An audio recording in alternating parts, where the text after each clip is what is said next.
কি মন খারাপ? আচ্ছা, কখনো কি শুনছো এই পারভেজ ভাইয়ের ভিডিও দেখার পরেও কারো মন খারাপ আছে? আচ্ছা, যাই হোক, এই ভিডিওটা শেষ পর্যন্ত দেখো। যদি তোমার মন ভালো না হয় তাহলে আমাকে আনফলো করে দিও, সমস্যা নেই। কিন্তু আমি 100% শিওর যে তোমার মন ভালো হবে। তোমরা আমার যারা চিনো তারা তো খুব ভালো করেই জানো যে আমার জীবনে মাত্র একটাই কাজ, সেটা হচ্ছে মেয়ে পটানো। মানে যেটা দেখি ভাই সেটারই ভালো লাগে।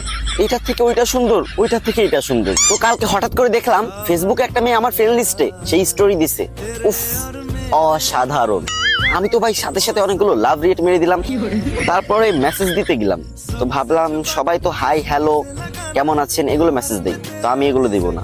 আমি প্রথমেই বললাম, আচ্ছা এই ফাজিল মেয়ে, হ্যাঁ তুমি কি আমার বাঁচতে দিবা না নাকি? তখন মেয়েটা কনফিউজড হয়ে বলল, আমি আবার কি করলাম? তখন আমি বললাম, কি করো নাই মানে? তোমার প্রেমের পুকুরে আমার ডুবিয়ে মারতেছো। তখন মেয়েটা বলল, সামনে তো কোনোদিন পাইনি, যদি একদিন পাই তাহলে ড্রেনের পানিতে চুবিয়ে মারবো। তখন আমি বললাম, উফ অসাধারণ, তুমি রেগে গেলে তোমাকে এত সুন্দর লাগে। তখন মেয়েটা আরো রেগে গিয়ে বলল, এই তোমার প্রবলেমটা কি? হ্যাঁ। তখন আমি বললাম, তুমি বুঝো না যে আমি তোমাকে ভালোবাসি, আর আমার ভিতর কি কমতি আছে বলো আমাকে। তখন আমার ক্রাশ বলল, না না, তোমার ভিতর কোনো প্রবলেম নেই, কিন্তু তোমাদের মতো ছেলেরা মেয়েদের যেভাবে পটানোর চেষ্টা করে এভাবে কখনো মেয়ে পটানো যায় না। মেয়েদের কিভাবে পটাতে হয় জানো?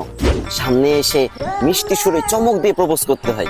তখন আমি বললাম, ওমা কি বলো, চমক দিয়ে প্রপোজ করলে তুমি প্রপোজ অ্যাকসেপ্ট করে নিবা? তখন আমার ক্রাশ বলল, অবশ্যই, তুমি দেখতে শুনতে সুন্দর,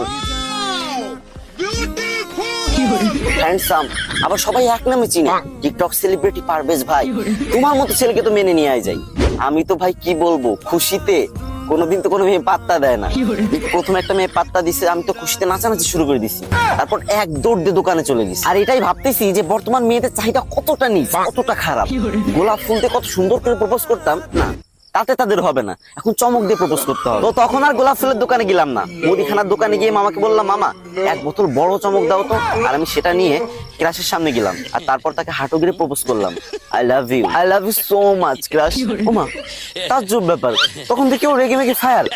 ও কি করলো, ও আমার হাতে সেই চমকের বোতল না, চমকের বোতল হাত দিয়ে টিপ দিল, মানে আমার হাত থেকে নিতে চাচ্ছিল আর কি।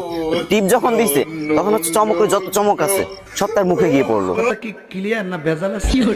আর আমাকে দাঁড় করে এই মুখে একটা থাপ্পড়, এই মুখে একটা থাপ্পড় দিল। এবারও মেয়ে পটাতে ব্যর্থ হলো তোমাদের টিকটক সেলিব্রিটি পারভেজ ভাই।